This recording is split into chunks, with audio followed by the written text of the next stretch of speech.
Willkommen zu einer neuen Folge Kümmer TV. Diesmal gibt es ein besonderes Special, nämlich das Daisy and Kümmer Weekend Special. An diesem Wochenende werdet ihr mal sehen, was so ein böser Blizzard alles mit uns machen kann.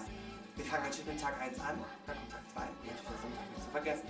Heute waren wir nämlich einkaufen gewesen, 18 Uhr, und die Stadt war wie ausgestorben. Wie das alles aussieht und was alles passiert ist, schaut es euch selber an.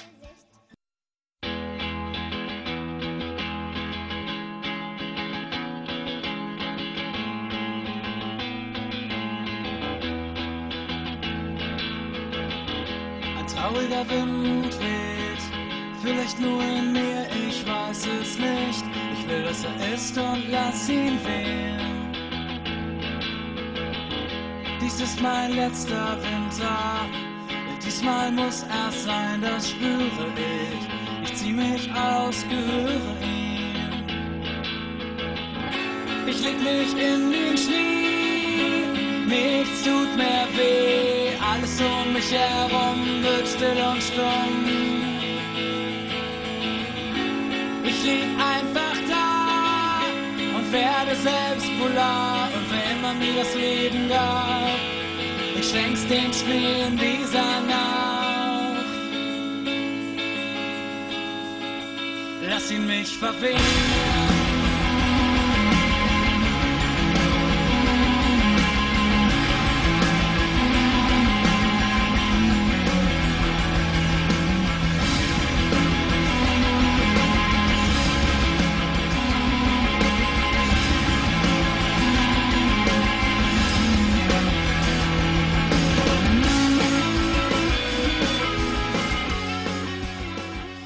Das war die Ruhe vor dem Sturm. Wie ihr gesehen habt, keine Menschen, nichts, es war gar nicht los, es war 18 Uhr. Überlegt euch mal, 18 Uhr, da gehen andere Menschen noch einkaufen und es war einfach wie ausgestorben.